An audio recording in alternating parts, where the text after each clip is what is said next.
நாம சென்சஸ் எடுப்பதை தள்ளி போட்டோம். ஏன்? கோவிட் காலகட்டங்களில் வீட்டுக்கு போய் சென்சஸ் எடுக்க முடியாது. கோவிட் முடிந்த பிறகு உலகத்தில் இருக்கக்கூடிய 193 நாடுகள்ல 145 நாடுகள் மக்கள் தொகை கணக்கெடுப்பை நடத்தி முடித்து விட்டன. 145 நாடுகள். அதுலயும் மக்கள் தொகை அதிகம் கொண்ட நாடுகள்ல நைஜீரியாவும் இந்தியாவும் மட்டும்தான் இப்ப வரைக்கும் சென்சஸ் எடுக்கல. அப்ப என்ன அர்த்தம்? சைனா எடுத்துட்டா உலகத்துல மக்கள் தொகை கொண்ட பல நாடுகள், கனடா எடுத்துட்டாங்க, அமெரிக்கா எடுத்துட்டாங்க, பல நாடுகள் சென்சஸ் எடுத்துட்டாங்கன்னு அர்த்தமாகும்.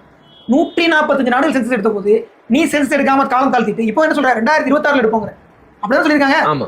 அப்படி சொல்லி காலம் தாழ்த்தி தள்ளி போட்ட நீ என்ன வெண்ணைக்கு 3 மாசத்துக்குள்ள எஸ்ஐஆர் எடுக்கணும்னு நினைக்கிறேன். இங்க ஒரே மாசத்துக்குள்ள எஸ்ஐஆர் முடிக்கணும் நினைக்கிறதுக்கான காரணம் என்ன? சோ இதுக்கெல்லாம் பாசிபிலிட்டியே கிடையாது.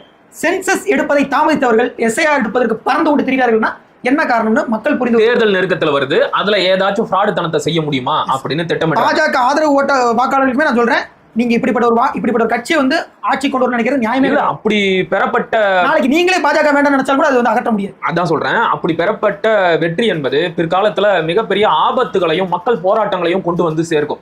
மக்களுடைய விருப்பத்திற்கு மாறான ஒரு ஆட்சி அங்க அமைஞ்சது அப்படின்னா நிச்சயமா அது மக்கள் போராட்டத்துக்கு தான் கொண்டு போய். இன்னைக்கு ஆசிம் முனீர் மாதிரி நாளைக்கு இந்தியாவில் ஒரு சர்வாதிகார ராணுவ தலைவர் உருவானாலும் ஆச்சரியப்படுறதுக்கு இல்ல.